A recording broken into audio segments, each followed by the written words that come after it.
Trebishti është në skajnë më të largët të bashkisë së Bulqizës dhe një ndër zonat më të thellë më problematike, sa herë ka rreshtje dëbora po shiu banorët e kësaj njësie qëndrojnë me ditë pa energji elektrike, e kjo për shkak të rrjetit amortizuar. Në këtë njësi, rrjeti është ai më i vjetër i ndërtuar dekada më parë, por ç'është më e keqja, banorët thonë se janë vetë ata që ndërhyjnë kur ka avari. Në të gjithë fshatin, shtyllet e rrjetit përcjellës janë prej druri, jo nga ato që OSHE ka vendosur në të gjithë Shqipërinë, po shtylla të improvisuara nga pemët e zonës. Banorët thonë se kërkesat e tyre për investimin në rrjetin e energjisë kanë rënë në vesh të shurdhër, ndërsa paguajnë rregullisht faturat e energjisë elektrike. Ata tashmë e kanë humbur besimin që një ditë zona e tyre do të ketë një rrjet energjie që do t'i rezistojë kushteve të ndryshme atmosferike. Akoma shtyllat e ndverit janë. Shteti nuk vendor, leket i marrin, e shikon vetë, kemi pas shumë munges me dritët. Ku do anë ko jemi? Ja, më thuj ti, ku të shkojmë?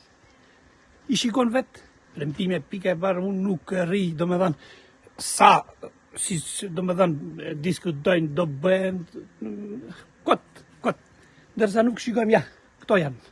I shikon vetë, 100% e kemi unë besimin, që nuk shteti, kot, sidomos zona jonë. Me këtë shtyllën kam problem se kur frynë era, shkon majtas, djatas, këtu rinë fëmit, këtë i kam unë në patronash. I kam kërkuar komunës, ku ka qenë i pari kretari, ma ka thamë me forcat e veta. Ta shi, së shkoa me forcat e veta, bëj një me forcat e veta, bëj dy. Unë me forcat e mia, e lidha me tel.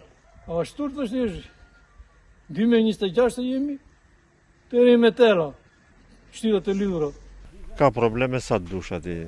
Shtylla druri, pak borë të bie, edhe ngelesh pa drita, sa t'i regulojnë në ato. Janë nuk rezistojnë shtylla druri.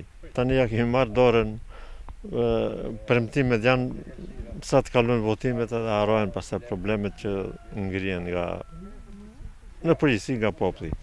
Po ja, shikon dritë të shifte, shtyllet si janë na. Kolonat të vjetra janë 20 vjetë. Parë po i pagojmë muaj për muaj.